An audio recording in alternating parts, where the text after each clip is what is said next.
वर्तमान तारीख में सुप्रीम कोर्ट का ऊपर लोगों का भरोसा धीरे धीरे बढ़ रहा है। जब से जस्टिस एन.वी. रमन्ना साहब ने सीजेआई बने, तब से भारत का सुप्रीम कोर्ट का रुख डेमोक्रेसी का फेवर में आने लगा। जब सरकार गलत कदम उठा रहा है तो उनका खिलाफ हमारा न्यायपालिका, खास करके supreme court of the India, अपना ताकत, अपना रेसिड्यूरी पावर को इस्तेमाल कर रहा है। क्योंकि कार्यपालिका, न्यायपालिका और विधायिका, ये जो तीन अंग बाबा साहेब अम्बेडकर ने बनाए हैं भारत के संविधान का अंदर, ये देश का पावर को चेक एंड बैलेंस रखने के लिए ये बनाया गया है। जब देश का कार्यपालिका और व्यवस्थापिका अपना मनमानी करता है, तब इनको चेक एंड बैलेंस करने के लिए न्यायपालिका को आर्टिकल 143, आर्टिकल 32, आर्टिकल 226 में स्पेशल क्षमता दिया गया है। भारत के संविधान का आर्टिकल 32 के तहत जब लोगों का हित में, लोगों का फंडामेंटल राइट को वायलेशन होता है, उस वक्त शो मोटो भारत के सुप्रीम कोर्ट को ये क्षमता मिलता है।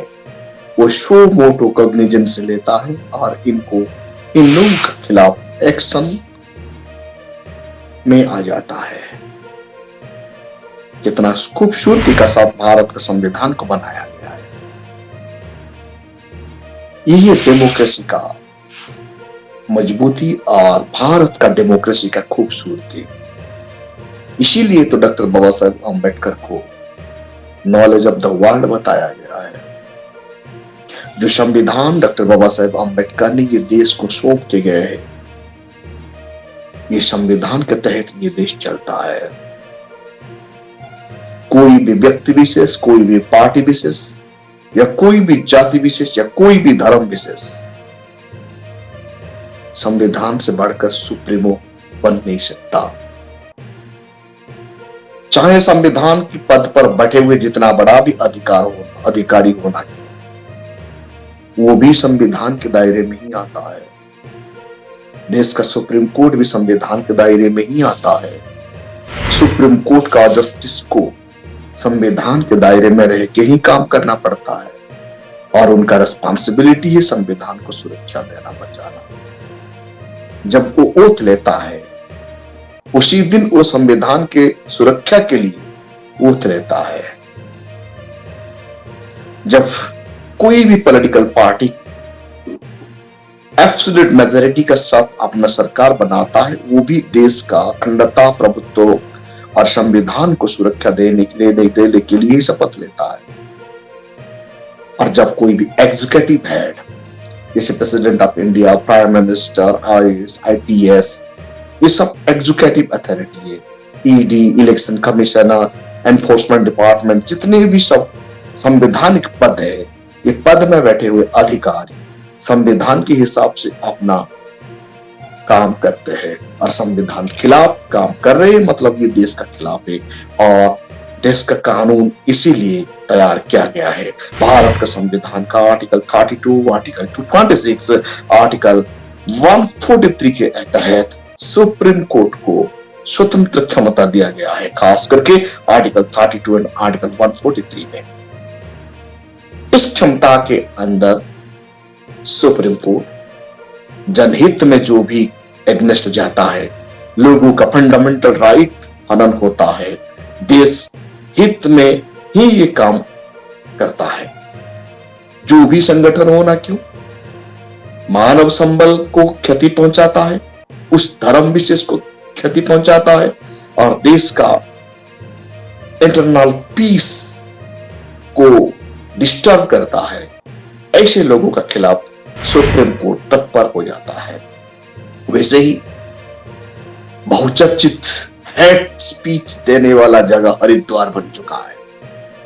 हरिद्वार में दिसंबर 17 से दिसंबर 19 तक जो धर्म सम्मेलन हुआ था और जो धर्म संसद चल रहा था, उसमें जितना हेड स्पीच दिया गया, हर कोई हेड स्पीच को सोशल मीडिया में देखने के लिए मिल रहा है।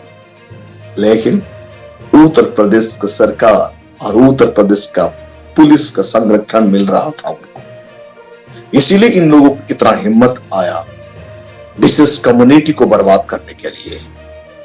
भारतवर्ष में विशेष कम्युनिटी का नाम लेकर इन लोगों को मारने मरने की जो भाषण दिया गया है, ये देश के लिए बहुत बड़ा खतरा है।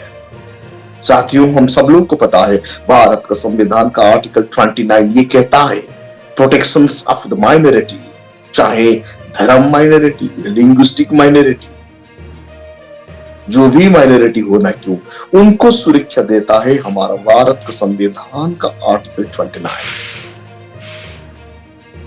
और हमारा संविधान कभी भी कोई भी धर्म जाति विशेष को क्रिटिसाइज करने के लिए इजाजत नहीं देता, थ्रेटनिंग देने के लिए इजाजत नहीं देता।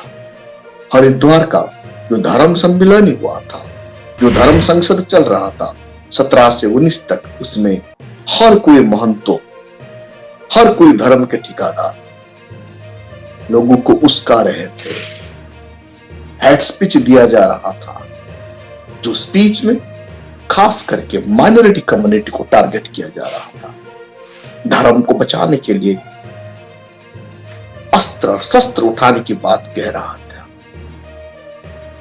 लेकिन उत्तर प्रदेश पुलिस जानबूझकर उन्हें संरक्षण दे रहा था और डबल इंजन का सरकार भी उन्हें संरक्षण दे रहा था। ना केंद्र सरकार का होम डिपार्टमेंट कुछ एक्शन लिया, ना उत्तर प्रदेश सरकार का कोई होम डिपार्टमेंट एक्शन नहीं लिया। ये लोगों को पूरा खुला छोड़ दिया गया, आजादी का साथ बोलने के लिए परमिशन मिल गया। जब ये स्पीच हर कोई सोशल मीडिया में बाजने लगा, देश का हर कोना में इन लोगों का स्पीच पहुंचने लगा, तो भारत का सुप्रीम कोर्ट का CJI जस्टिस NV रमन्ना साहब जी ये आदेश देते हैं, शो मोटो सुप्रीम कोर्ट को कॉग्निजेंसी लेना पड़ा और ये आदेश दे दिया गया कि इन लोगों के खिलाफ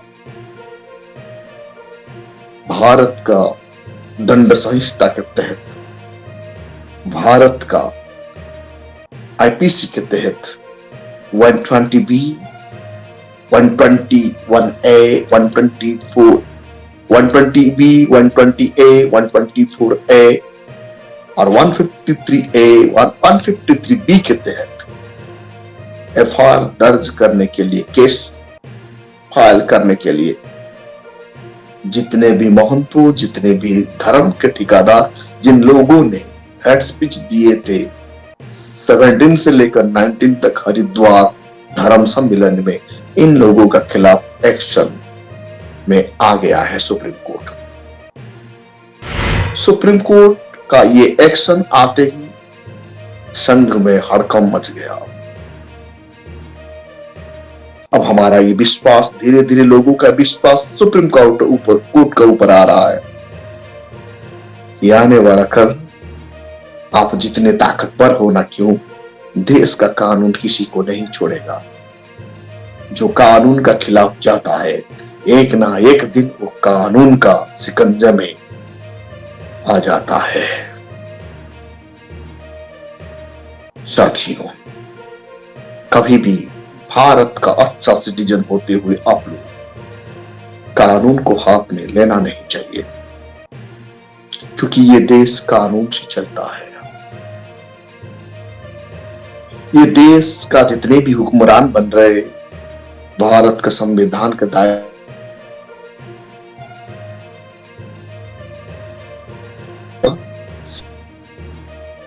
भारत का CJI NV रमन्ना का सिटीजन तहे दिल से धन्यवाद देंगे, क्योंकि हेड स्पीच फैलाने वाले को अब खैर नहीं है। साथियों, हमारा देश का संविधान का आर्टिकल 29 हमें ये सिखाता है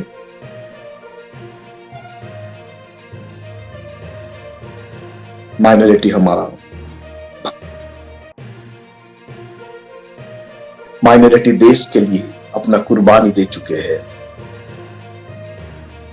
जो माइनॉरिटी बन जाता है, हमारा संविधान हर वक्त उनका साथ खड़ा होता है।